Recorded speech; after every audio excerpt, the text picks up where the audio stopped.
Priftëresha e sektit satanik. Kjo që do t'ju tregoj tani është një histori e vërtet, e treguar nga disa priftërinj, por njëkohësisht edhe nga një psikolog. Madje ky psikolog tregon publikisht që është hera e parë që ka asistuar në një ngjarje të tillë. Një ngjarje që as vetë shkenca, si thot edhe ai, nuk mund ta shpjegojë. Tani dëgjojeni me kujdes. Psikiatri ose psikoterapeuti quhet Richard Gallagher.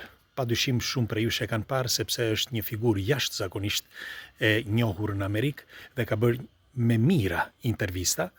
Mirë po, atë që ka hasur ai në këtë, ai thot, fjalë për fjalë thot, kam 60 vjet eksperiencë dhe një fakt të tillë, kaq të çuditshëm, nuk e kam hasur asnjëherë, madje nuk e kam dëgjuar kurrë, dhe kur asistova që e pash nuk u besova as veshve dhe as syve. Tani dëgjoni me vëmendje. Në vitin 2008 ai rastësisht takoi një pacientin e tij në rrugë dhe ky pacient i tregoi për një histori të çuditshme të një gruaje që sipas tij kishte një posedim, ose si mund të quhet, një nënshtrim të një qenjeje tjetër. Aty për aty, si thot edhe psikologu Gallagher, nuk ma mirë të mendja që ishte e sakt nga truri, dhe po thoshja, do vi një ditë që do ta shikoj, nëse do më vi si paciente. Mirë po, nuk kaloi kohë dhe nuk i erdhi si paciente, sepse askush tjetër më i foli për të. Por kohë më vonë, një prift amerikan, i tha për një histori të çuditshme, i tregoi një histori të çuditshme që Gallagher duhet që ta testonte. Ishte një grua që tregonte prifti. Dhe kjo gruaja, sipas tij, kishte diçka reale që thoshte prifti. Dhe shkuan, e shuan në zyrën e këtij psikologut dhe ai filloi që t'i bënte teste. Fillimisht i bëri teste hipnoze, pastaj teste të tjera. Mirë po, gjatë atyre testeve ndodhen disa fenomene misterioze shumë të çuditshme. Vajzës, ose kësaj gruas, ai dha një emër. Dhe në intervistat që bën, i ka dhënë një emër, po është një emër me pseudonim, Julia, po nuk është emri i saj i vërtet. Dhe kjo Julia, me pak fjalë, i tregoi gjatë atyre testeve që kjo ishte një sacerdotes, ose si quhet, një priftëresh e një sekti të fshehtë, një sekti satanik. Ky sekt, sipas saj, mund të evokonte çdo lloj shpirti, dhe ajo evokonte gjithmonë vetëm një shpirt, para shpirtin e djallit. Dhe sipas gjasave, të tjerët që ishin përreth saj evokonin çdo demon tjetër, mjafton që t'i ndihmonte. Pse evokonin këta shpirtra? Sipas kësaj, ajo evokonin këta shpirtra sepse duhet që në jetën reale t'u dhuronin diçka. Pra, në këmbim që ata të manifestoheshin ose të shfaqeshin, pra shpirtat e këqinj në këtë botë, ata në të kundërt kërkonin, pra njerëzit kërkonin diçka, pra sukses, para, çdo gjë. Dhe çuditërisht, që të gjithë këta, pra në listën që ishte përmendur pikërisht nga ky prift, që të gjithë ishin njerëz të pasur, njerëz me pushtet, bile disa prej tyre edhe politikan. Por kjo histori nuk mbaron këtu, sepse kjo sacerdotesa ose kjo priftëresha, me kalimin e kohës, i thoshte që ky duhet që të bënte diçka për të, pra psikologu.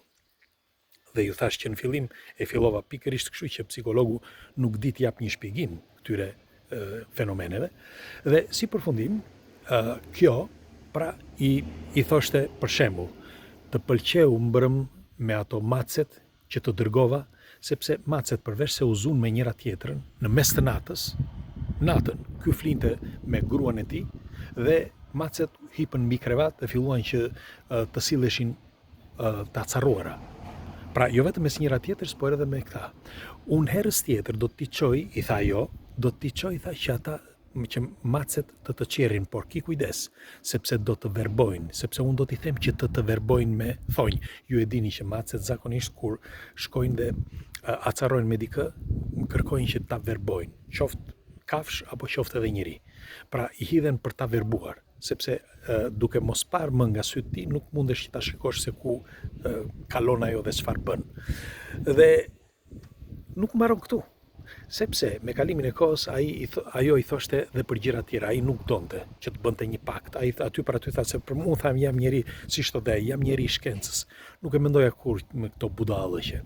Mirë po kur filluan që të më ndodhin fakte, si për shembull një aksidenti me makinë, gruaja ime që u vra, djali që pati probleme me punën, të gjitha këto, pra fatkeqësi nga të gjitha anët.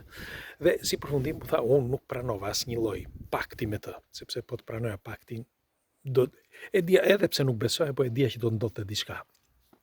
Si përfundim, u detyrova tha që të thërrisja një egzorcist. Mirë po ky egzorcisti nuk bëri pothuaj asgjë. Dhe i tha në fund tha unë dorëzohem. Unë dorëzohem sepse kur futën që bënin ato uljet ose sedutat që i thonë që të tregonte kjo se çfarë kishte, pra me kë ishte në kontakt, kjo vajzë, pra kjo grua, fliste një gjuhë që nuk e njihte askush. Një gjuhë vërtet që më vonë u zbulua që është një nga gjuhërat që ka humbur, një nga gjuhërat e humbura të vjetra shumë antike. Dhe një herë tjetër, ajo filloi që të fliste me një zë tjetër, që nuk ishte i saj, zë si zë mashkulli, dhe në aramaik, po në aramaiko të vjetër, shumë të vjetër. Dhe sipas gjasave, kjo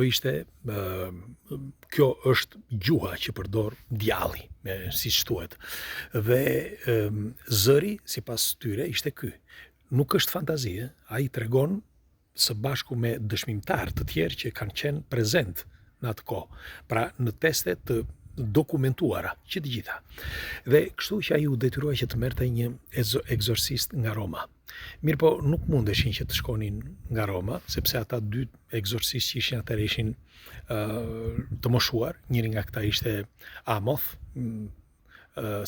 ai prifti Amoth që ose mbani mend, dhe ai ishte i moshuar në atë kohë. Dhe çfarë bën? Kërkuan që të vinin në Itali. Mirë po ajo nuk donte që të vinte. Nuk ishte shans që ta merrnin. Dhe ata nuk dinin se si të bënin. Dhe kërkuan që fillimisht të fliste në telefon. Dhe ajo që ndodhi është regjistruar në telefon që kanë regjistruar dhe ata, dhe ajo që ndodhi në telefon ishte vërtet absurde.